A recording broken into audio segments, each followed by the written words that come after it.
Hello students, जय हिंद। कैसे हैं आप सभी लोग? अगर आप लोगों को मेरी आवाज सुनाई दे रही है और स्क्रीन प्रॉपर्ली दिखाई दे रही है तो प्लीज बताइएगा। सेशन को स्टार्ट करेंगे। अच्छा, एक मिनट, सॉरी, मैंने थोड़ा सा पीडीएफ जो है वो गलत ओपन कर दिया है यहाँ पे। एक मिनट रुकिएगा।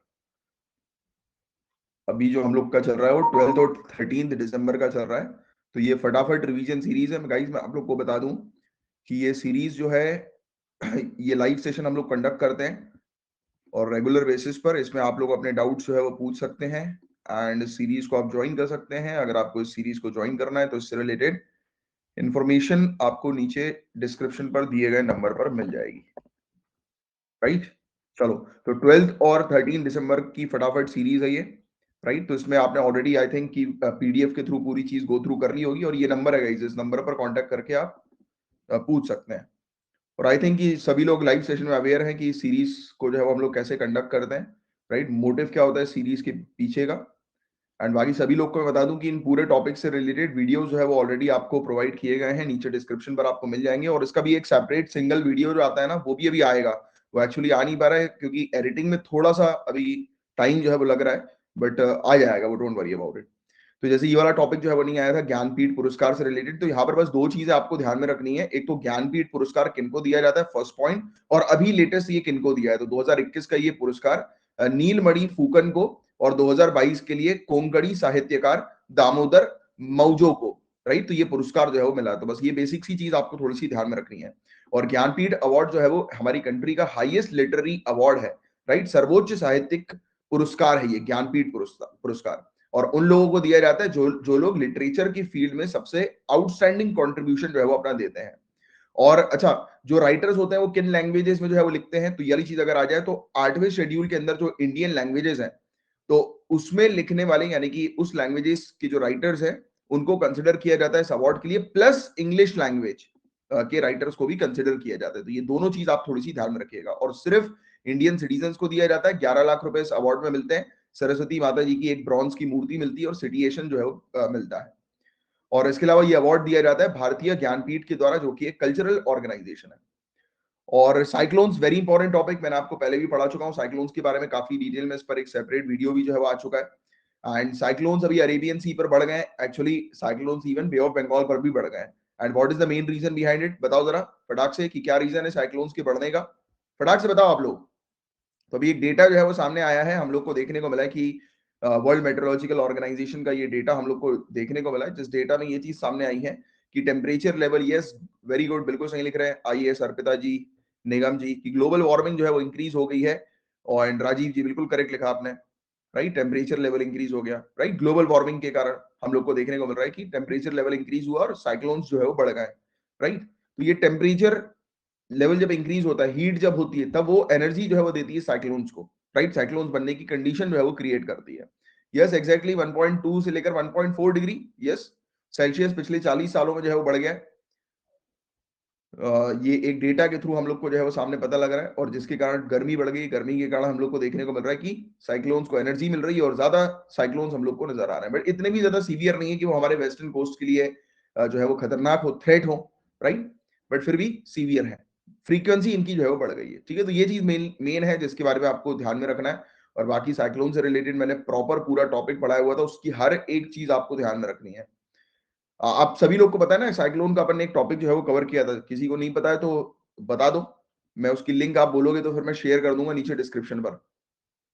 एक प्रॉपर वीडियो जो है वो बनाया हुआ 28-30 मिनट का है, जिसमें प्रॉपर साइक्लोन्स की पूरे हर एक चीज को जो है वो डिटेल में डिस्कस करवाया है कि साइक्लोन्स ओरिजिनेट होने के पीछे क्या फैक्टर्स होते हैं, जब लैंड पर ये हिट करते हैं तब साइक्लोन्स बनते हैं कि नहीं बनते, एक साइक्लोन के बाद जब दूसरा साइक्लोन आता है तो वो ज्यादा सीवियर होता है कि कम सीवियर होता है। तो ये सब ऐसे क्वेश्चंस आते हैं, पूछे गए हैं, तो इस पर आपको ध्यान में रखना है। अब देखिए, हमारी कॉन्स्टिट्यूएंट असेंबली की पहली बैठक को 75 साल पूरे हो गए। 9 दिसंबर 1946 को कॉन्स्टिट्यूशन की पहली बैठक हम लोग को देखने को मिली थी। राइट, तो इससे रिलेटेड कुछ फैक्ट्स आपको ध्यान में रखना है, जैसे कि कॉन्स्टिट्यूएंट असेंबली को बनाने का विचार जो है वो पहली बार एम एन रॉय के द्वारा प्रस्तुत किया गया था 1935 में। हमारी जो आईएनसी है, इंडियन नेशनल कांग्रेस, इसने पहली बार ऑफिशियली जो है वो कहा था कि कॉन्स्टिट्यूशन बनाना है और कॉन्स्टिट्यूशन बनाने के लिए कॉन्स्टिट्यूएंट असेंबली की आवश्यकता है। और बताइए जरा आप कि आईएनसी की इस डिमांड को जो है वो कब अप्रूव किया गया, किस चीज के तहत अप्रूव किया गया। तो 1940 5 सालों के बाद अगस्त ऑफर आया, जिसमें इस चीज को एक्सेप्ट किया गया पहली बार और फाइनली स्टैब्लिश हुई कैबिनेट मिशन के तहत 1946 में कॉन्स्टिट्यूएंट असेंबली। तो ये चीज आप थोड़ी सी ध्यान में रखिएगा। ये फैक्ट आपको ध्यान में रखना है कि टोटल स्ट्रेंथ कितनी थी, ब्रिटिश इंडिया की तरफ से कितनी सीटें थी, राइट, प्रिंसली स्टेट्स की तरफ से कितनी सीटें थी, राइट। तो ये सब चीजें आपको थोड़ी सी ध्यान में रखनी है, डायरेक्टली पूछी जा सकती है, राइट। इससे रिलेटेड क्वेश्चंस डायरेक्ट बने हैं पहले भी, राइट। तो ये चीज, क्या कम्युनल रिप्रेजेंटेशन था क्या उस समय? तो हाँ, उस समय था, बट आज की डेट में कम्युनल रिप्रेजेंटेशन नहीं है, राइट। ये चीज आपको ध्यान में रखनी है। Proportional representation by means of single transferable vote, तो ये चीज आपको थोड़ी सी ध्यान में रखनी है। तो इसके अलावा हाँ, क्या नॉमिनेटेड सदस्य थे क्या? तो हाँ थे, प्रिंसली स्टेट्स के द्वारा जो रिप्रेजेंटेटिव हम लोग को देखने को मिले थे उनको नॉमिनेट किया गया था, राइट। कॉन्स्टिट्यूएंट असेंबली के अंदर पार्टली इलेक्टेड और पार्टली नॉमिनेटेड बॉडी थी ये, राइट। इनडायरेक्ट इलेक्शन जो है वो प्रोविंशियल असेंबलीज में हम लोग को देखने को मिला था।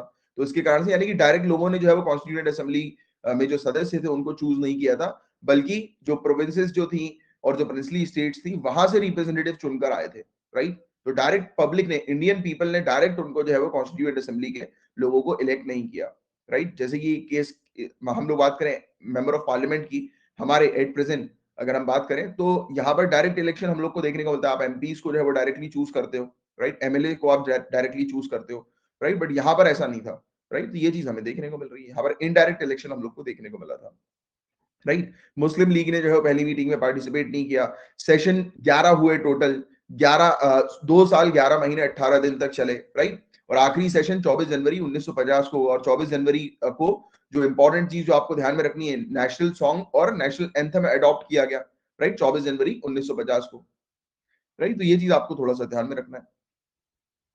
ऑफिशियली नहीं कह सकते, बट कुछ लोग हैं जो अपने ही रिलीजन के पीपल को रिप्रेजेंट करते हैं। हाँ, मतलब आज की डेट में ना, यस एग्जैक्टली, बट राजीव जी, अगर हम अपन तो डिस्कस जो कर रहे हैं वो ऑफिशियल सेंस में डिस्कस कर रहे हैं ना, कि हमारे मतलब हम ऑफिशियली जो है वो कम्युनल रिप्रेजेंटेशन हमारे यहाँ नहीं है एट प्रेजेंट। बट हाँ, कुछ लोग करते हैं, तो वो देखो, वो डिपेंड करता है लोगों की आइडियोलॉजी के ऊपर, लोगों के थॉट के ऊपर, लोगों की थिंकिंग के ऊपर।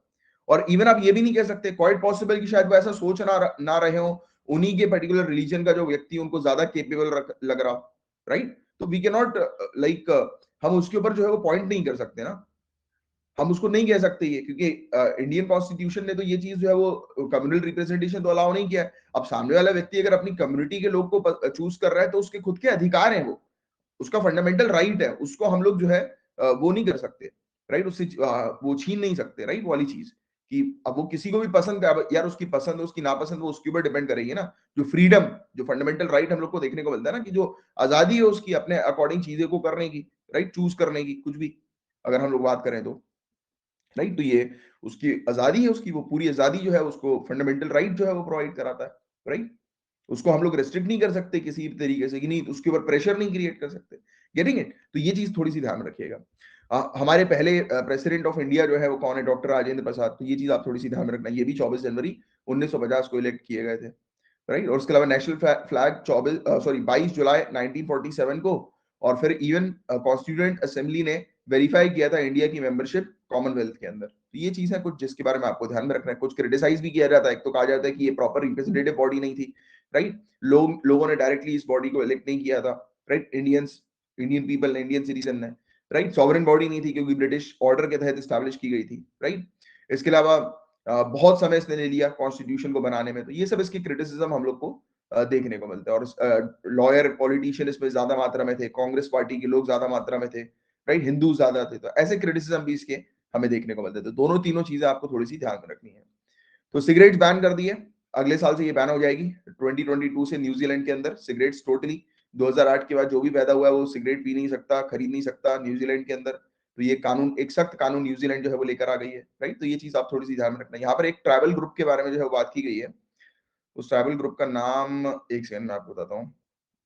किसी को याद है एक ट्रैवल ग्रुप जो है वो काफी पीड़ित हम लोग को देखने को मिल रहा है, ये माउरी माउरी आदिवासी। तो माउरी आदिवासी, ये थोड़ा सा आप नाम ध्यान में रखना, ये न्यूजीलैंड में है, माउरी आदिवासी, राइट। तो ये लोग जो है वो काफी हम लोग को देखने को मिल रहे हैं कि स्मोकिंग करते हैं, टोबैको प्रोडक्ट्स का इंटेक करते हैं, जिसके कारण से लंग कैंसर के चलते इनमें डेथ के केसेस बहुत ज्यादा सामने आए हैं।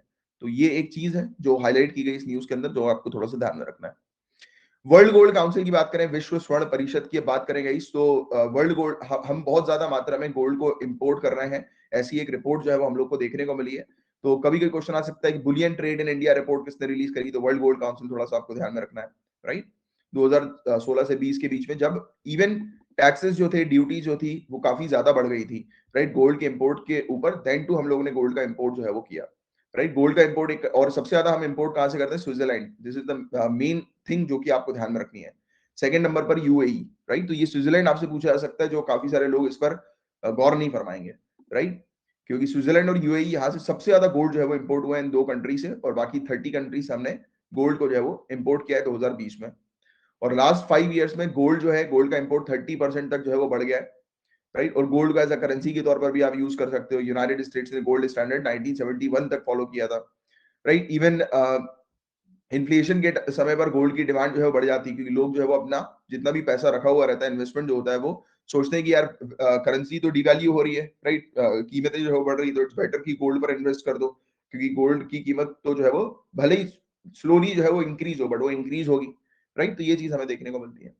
तो एक कंट्री अगर गोल्ड पर इंपोर्ट करती है, मतलब कि सॉरी, एक कंट्री अगर गोल्ड इंपोर्ट करती है, गोल्ड पर इन्वेस्टमेंट करती है, तो इनिशियल सेंस में देखा जाए तो उसकी करेंसी डीवैल्यू होगी, बट अगर लॉन्ग टर्म में देखा जाए तो उस कंट्री को हाई रिटर्न, ह्यूज रिटर्न जो है वो मिलेगा। तो ये वाला पॉइंट भी आपको थोड़ा सा ध्यान में रखना, जो मैंने रेगुलर क्लास के दौरान जो है वो आपको एक्सप्लेन किया हुआ है काफी डिटेल में, राइट।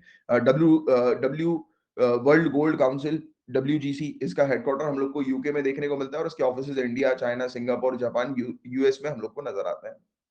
ये बर्ड फ्लू, ये क्या है, H5N8 है, नहीं सॉरी, H5N1 इन्फ्लुएंजा वायरस के पॉजिटिव केसेस जो है वो सामने नजर आए हैं केरल से, राइट। अच्छा, बर्ड फ्लू जो है वो क्या ह्यूमन को हो सकता है क्या, बर्ड फ्लू क्या ह्यूमन को हो सकता है क्या, ये बताइए। तो बर्ड फ्लू, एवियन इन्फ्लुएंजा हम लोग को देखने को मिलता है, यस, नहीं नहीं हो सकता है। अभी जो आप नॉट नोन लिख रहे हैं ना, वो इस केसेस के बारे में लिख रहे हैं, इसके, इस इन्फ्लुएंजा वायरस के नॉट नोन है, बट ह्यूमन को भी होता है ये बर्ड बर्ड फ्लू। तो ये चीज आप थोड़ी सी ध्यान में रखिएगा। तो इसे एवियन इन्फ्लुएंजा जो है वो कहते हैं।